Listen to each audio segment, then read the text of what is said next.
بعض لوگ جو ہے نا، وہ جو شوقین مزاج قسم کے لوگ ہوتے ہیں نا مناظروں کے، وہ مشورے دے رہے ہیں کہ اب علی بھائی چونکہ آن لائن آتے ہیں تو مولویوں سے مناظرے شروع کرتے ہیں آن لائن۔ میرے بھائی، علماء کیا اس قابل ہے کہ آپ ان کے ساتھ آن لائن مناظرے کر سکیں؟ ایک پریسیڈنٹ کے طور پہ آپ کو پتہ ہے ہم نے ایک واقعہ کیا اور وہ کس طریقے سے اس کو مس ہینڈل کیا۔ اگر میں اوپنلی لوگوں سے کہوں کہ آ جاؤ تو ادھر تو آ کے یہ ڈیرا ڈال لیں گے سارے۔ اس کو بھی جو میں نے بلایا تو شرائط کے ساتھ بلایا، وہ ساری شرائط کو وائلیٹ کر کے پہنچ گیا۔ اس لیے نہیں کہ وہ ڈیفینڈ کر سکتے اپنے بزرگوں کو، نہیں، سوشل میڈیا پہ فیم حاصل کرنے کے لیے۔ اور اگر آپ سمجھتے ہیں کہ ہو سکتا ہے تو میرے بھائی، ایک مناظرہ تو دنیا کا ہر انسان کر سکتا ہے کہ ہمارا کلمہ ہے لا الہ الا اللہ محمد رسول اللہ، ہے نا؟ یہ ایک ریڈی بان بھی مناظرہ اس کلمے پہ کر سکتا ہے، ایک ڈاکٹر بھی، ایک انجینئر بھی، ایک انٹلیکچوئل بھی، ایک ان پڑھ بھی۔ اگر کوئی اس کلمے کے اوپر مناظرہ نہیں کر سکتا تو وہ مسلمان ہی نہیں ہے۔ یہ تو بنیاد ہے نا ہماری۔ اب کوئی یہ کہ جی میں اس کلمے پہ بھی کسی کے ساتھ بات نہیں کر سکتا، اگر میرے سامنے آ کے کوئی پڑھے گا لا الہ الا اللہ چشتی رسول اللہ نعوذ باللہ، یا میرے سامنے وہ لا الہ الا اللہ اشرف علی تھانوی رسول اللہ کے کلمے کو جس مولوی نے انڈورس کیا اس کا دفاع کرے گا، تو میں اس کو ڈیفینڈ نہیں کر سکتا، تو میں کہوں گا کہ پھر لعنت ہے تیرے ایسے عقیدے کے اوپر، تو اپنے کلمے کا بھی دفاع نہیں کر سکتا، تو کہاں کا مسلمان ہے؟ مسلمان اگر اپنے کلمے کو بھی نہیں سمجھتا تو لا الہ الا اللہ محمد رسول اللہ یہ وہ کلمہ ہے جس کے اوپر دنیا کا ہر مسلمان جس نے آج بھی کلمہ پڑھا ہے نا، وہ بھی دنیا کے کسی بھی بڑے سے بڑے مولوی کے ساتھ مناظرہ کر سکتا ہے کہ کلمہ یہی ہے۔ کر سکتا ہے کہ نہیں؟ تو کریں آپ لوگ مولویوں سے مناظرہ، مجھے تو بعد میں کریں، جائیں منوائیں چشتی رسول اللہ کو غلط، منوائیں جا کے اشرف تھانوی رسول، وہ جھوٹ بولتے ہیں، وہ کہتے ہیں نہیں وہ وکھرے جہاں میں تھے اس وقت بولا ہے انہوں نے، دیکھیں بعد میں توبہ بھی کروا لی، وہ جسٹیفائی کرتے ہیں۔ توبہ اس طرح نہیں ہوتی، توبہ یہ ہوتی ہے کہ میں نے کفر کروایا تھا، میرا بھی نکاح ٹوٹ گیا، میری بھی بیعت ٹوٹ گئی، تیری بھی ٹوٹ گئی جو میں نے کلمہ تجھ سے پڑھوایا تھا، لہٰذا سب سے پہلے میں مرید ہوں گا کہیں، پھر تجھے مرید کروں گا۔ ہاں پھر شرعی حکم تو یہ ہے۔ اور جی اشرف تھانوی صاحب نے جی خواب میں پڑھا تھا، دیکھ لیں، وہ پڑھ کے تو دیکھو خواب میں کدھر سے ان کے مرید نے پڑھا ہے۔ وہ کہہ رہا ہے میں بیداری میں بھی پڑھ رہا ہوں، بڑی کوشش کے باوجود میرے اوپر ایسا غلبہ ہے فرشتوں کا، یہ تو یہی سمجھتے ہیں نا کہ میرے زبان سے اشرف علی تھانوی رسول اللہ اور اللہم صلی علی و نبینا اشرف علی نکل رہا ہے، نعوذ باللہ۔ چلو وہ کہتے ہیں کہ جی یہ وہ کہہ رہا ہے نا مجھے اختیار نہیں ہے، بھئی ہم اس بندے کو تو کچھ کہہ ہی نہیں رہے، ہم بابی کو نہیں بابے کو کہہ رہے ہیں کہ جس بابے کو اس نے خط لکھا وہ تو اسے کہتا کہ تیرے اوپر شیطان چڑھا ہوا ہے توبہ کر، اس نے آگے سے اسے اور اللہ شیری دی کہ اس واقعے میں تیرے لیے تسلی ہے، خواب نہیں سر، اشرف تھانوی کو بھی پتا تھا یہ واقعہ ہے، خواب نہیں ہے، خواب کے بعد بیداری میں بھی ہے، اس واقعے میں تیرے لیے تسلی تھی کہ تو جو میری طرف رجوع لائے ہوئے ہے، یعنی میں تیرا پیر اشرف علی تھانوی، میں متبع سنت ہوں، چونکہ میں رسول اللہ کی سنت میں ہوں، اس لیے تو خواب میں بھی اور بیداری میں میرا کلمہ پڑھ رہا ہے میرے نام کا۔ تو کیا حضرت ابوبکر عمر عثمان و علی رضی اللہ عنہم اجمعین اپنا مرید کرواتے ہوئے اپنے ناموں کا کلمہ پڑھواتے تھے کسی کو؟ جب وہ بیعت خلافت لیتے تھے، یہ پیری مریدی کی بیعت تو خیر جعلی ہے، جو اصل والی بیعت تھی خلافت کی، چیک کرنے کے لیے پڑھواتے تھے۔ تو ہم یہ کہتے ہیں جسے مناظروں کا شوق ہے نا، یہ بنیادی مناظرہ کلمے کے اوپر جا کے آپ یہ دو بڑی جماعتیں جو ہیں، کروڑوں لوگ ہیں جن کے فالوور ہیں انڈیا پاکستان میں، آپ سمجھ لیں یہ گمراہی کے پیشوا جو دو فرقے ہیں، دونوں کا ایک ایک ہم نے آپ کو کلمے کے حوالے سے پیش کر دیا، جائیں دنیا کسی عالم کو یہ منوا کے بتائیں اور ویڈیو میں آ کے وہ کہے۔ تو ان لوگوں سے آپ دقیق مسائل کے اوپر کہاں سے بات کر سکتے ہیں؟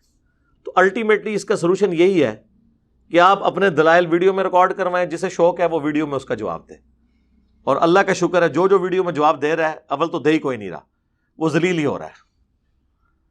50 منٹ 1.5 گھنٹے کی ویڈیو میرے خلاف ریکارڈ کرائیں گے، لیکن جو میں نے بات 2 یا 3 لائنیں ہائی لائٹ کی ہوتی ہیں اس کا جواب وہ دیتے ہی نہیں ہے۔ انہیں پتہ ہے کہ اس نے چونکہ ہمارے ساتھ بیٹھنا نہیں ہے لہٰذا ہم یہ پوائنٹ اٹھا لیں کہ تمہارے ساتھ بیٹھ کے بات کر. یا چھوڑ دو اپنی عوام کو کرو سیٹسفائی.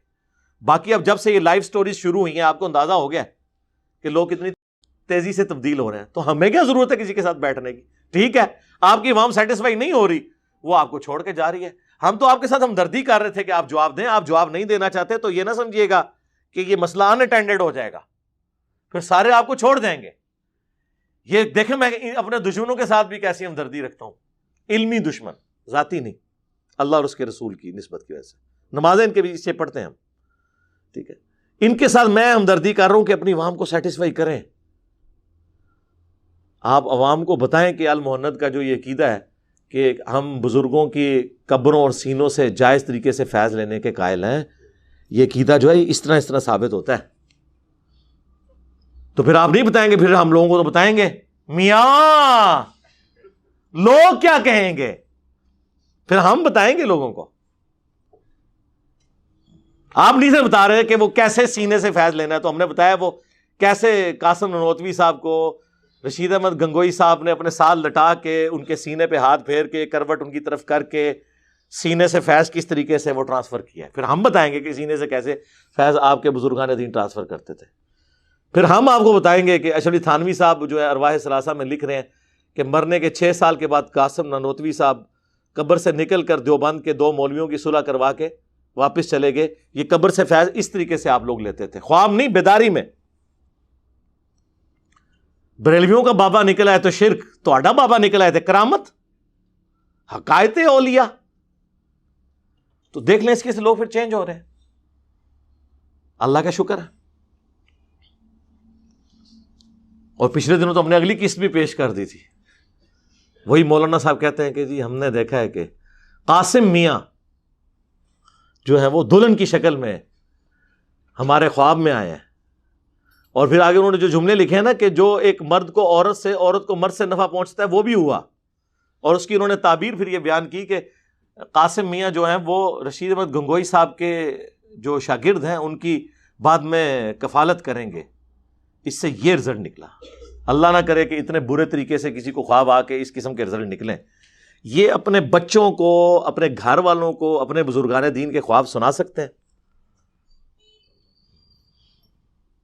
یہ ان لوگوں کی حالت ہے. تو ان لوگوں کے ساتھ کیا بات کرنی میرے بھائی؟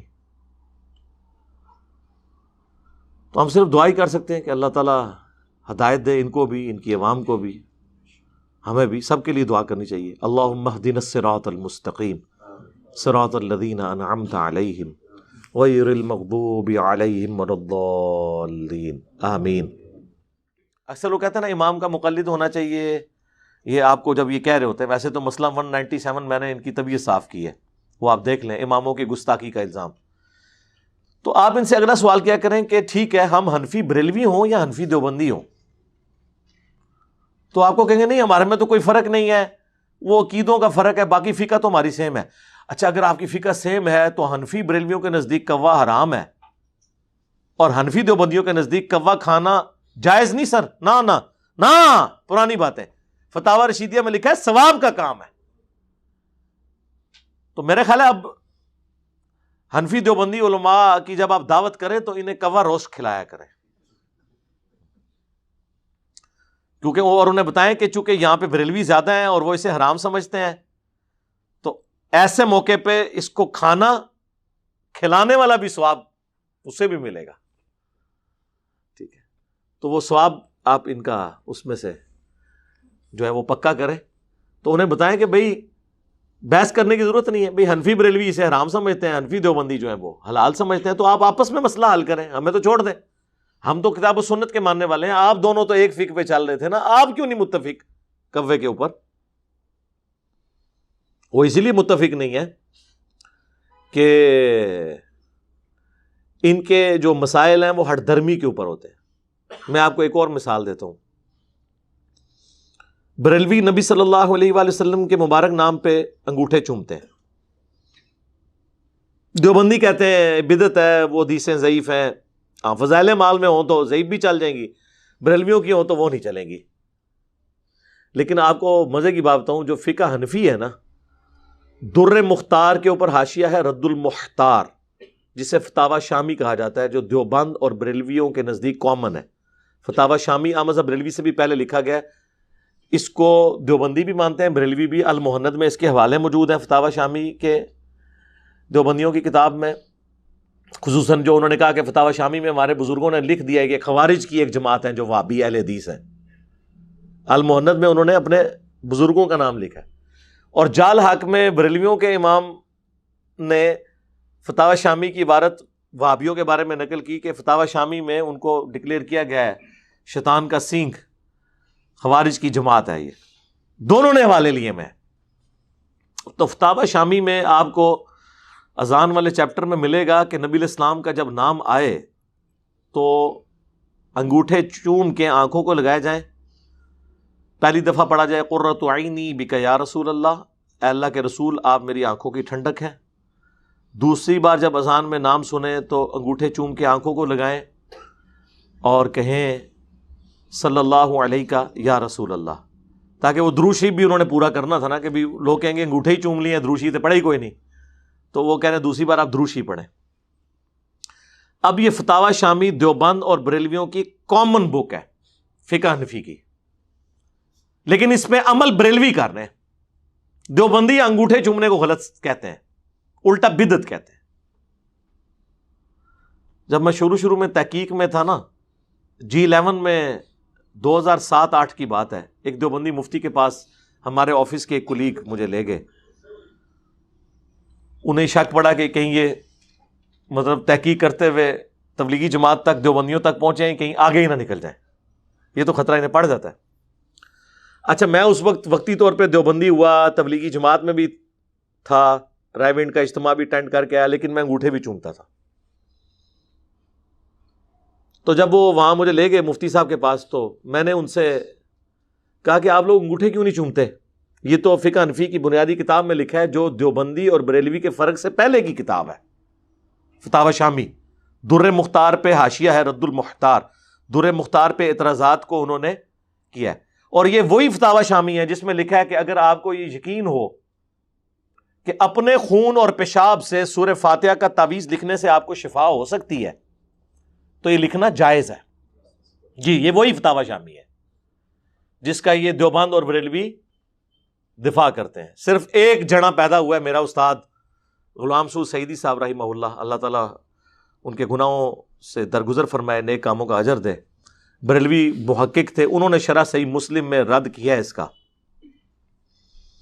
لیکن وہ بڑے سٹائل سے رد کیا ہے کہ کہیں ان پہ بھی فتویٰ نہ آئے۔ انہوں نے کہا کہ یقیناً ہمارے بزرگوں کے دلوں میں قرآن و سنت کی عظمت ہم سے زیادہ تھی، یعنی پہلے ہی انہوں نے نا لولو پوپو کر لی، لیکن بال کی کھال اتارنے کی عادت نے انہیں یہاں تک پہنچایا کہ انہوں نے اس قسم کے فتوے لکھے۔ پھر انہوں نے لکھا انسان مر جانا تو گوارا کرے گا، لیکن یہ گوارا نہیں کرے گا کہ اپنے پیشاب یا خون سے سورہ فاتحہ کا تعویذ لکھے۔ تو اب ہم انہی سے، ان کے ماننے والوں سے پوچھتے ہیں کہ یار یہ پھر مر کیوں نہیں گئے فتویٰ لکھنے سے پہلے تمہارے یہ فتاوی شامی لکھنے والے ابن عابدین شامی المتوفا 1252 ہجری، اسے موت کیوں نہیں آ گئی اس سے پہلے کہ یہ فتوے لکھتا؟ آج تک دفاع کر رہے ہیں۔ تو وہی فتاوی شامی ہے۔ تو وہ میں دیوبندی مفتی سے کہنا لگا کہ حضرت وہ فتاوی شامی میں تو لکھا ہوا ہے کہ آپ نے انگوٹھے چومنے ہیں، اور ہم تو حنفی ہیں۔ تو کہنے لگے وہ ہم اس لیے نہیں چومتے کہ بریلوی چومتے ہیں، یعنی یہ وہ مان گئے کہ یہ مسئلہ لکھا ہوا ہے۔ جو میں بار بار کہتا ہوں کہ جب نشانیاں بن جاتی ہیں نا، مسئلے فرقے گود لے لیتے ہیں، بزرگان دین کو فرقے گود لے لیتے ہیں، تو پھر وہ فلرش کرنا شروع کر دیتے ہیں۔ جس بزرگ کو کسی اگر فرقے نے گود لیا ہوا ہے نا، اس بزرگ کا آپ دیکھیں گے نام دنیا میں روشن ہوگا۔ اس سے بڑا بزرگ ہوگا اگر فرقے نے گود لیا ہوا تو وہ مشہور نہیں ہوگا۔ لیکن سر یہ پرانے زمانے میں ایسے ہوتا تھا۔ ہم وہ بزرگ ہیں جو آپ کی مرضی کے بغیر آپ کی گود پہ نہیں، کندھے پہ سوار ہو جاتے ہیں، ہمیں لینے کی ضرورت ہی نہیں ہے۔ وہ پرانے بزرگوں کو گود لیتے تھے نا، ورنہ اپنے اپنے زمانے میں بڑے بڑے نوٹوریس لوگ تھے، بعد میں فرقوں نے ان کو گود لیا، اور وہ آج لوگ ان کا بڑا احترام سے نام لیتے ہیں۔ اور جو بیچارے کو باغی مزاج تھے، نہ انہیں حکمران امن کی زندگی گزارنے دیتے ہیں. لوگ کہتے ہیں جی انجینئر صاحب جو باتیں کرتے ہیں, تو پہلے کوئی انجینئر کیوں نہیں 1200 سال میں آیا جس نے یہ باتیں کی ہوں؟ سر آئے ہیں, لیکن اس وقت حکمران آپ لوگ تھے. آج بھی آپ اگر ایک لمحے کے لیے سوچیں کہ پاکستان کی حکومت اگر بریلوی اور دیوبندیوں کے ہاتھ میں ہو تو ہماری اکیڈمی کی اینٹ سے اینٹ نہیں بجا دیں گے یہ. اور اس زمانے میں جب ملوکیت ہو, میڈیا پہ خبر بھی نہ جاتی ہو, پورے خاندان یہ لوگ غائب کر دیتے ہوں, اور کتاب ہاتھ سے لکھی جاتی ہو, اور پوری زندگی کا سرمایہ کوئی آگ لگا دے. اب یوٹیوب کو تو یہ آگ لگانے سے رہے, وہ بزرگ مر گئے جو نگاہ مار کے غائب کرتے تھے. میں مارے نے, ہاں اسے نہیں رکھنا ہوں, مارے میں جے ایک کریڈٹ میں کسی اور نہیں دینا. اس زمانے میں بھی اگر یوٹیوب ہوتی تو آپ کو آج ہزاروں انجینئر ان 1200 سال میں نظر آ رہے ہوتے جو اپنے اپنے زمانے میں آواز بلند کرتے رہے, لیکن ان کی آواز پہنچی نہیں.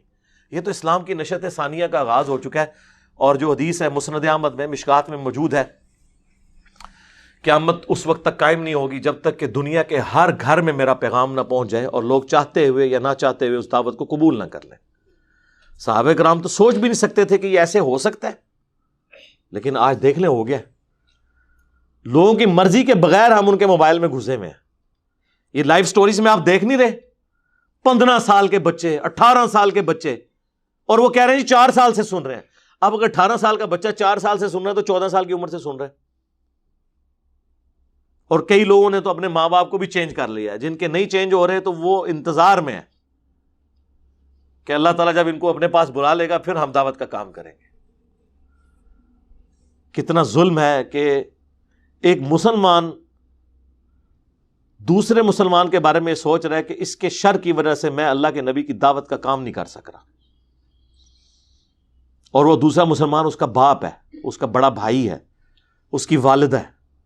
ایسے باپ بھائیوں اور ماؤں کو سوچنا چاہیے کہ وہ کس کیٹیگری میں فال کر رہے ہیں. دعوے ان کے سن لیں کہ ہم عاشق رسول ہیں.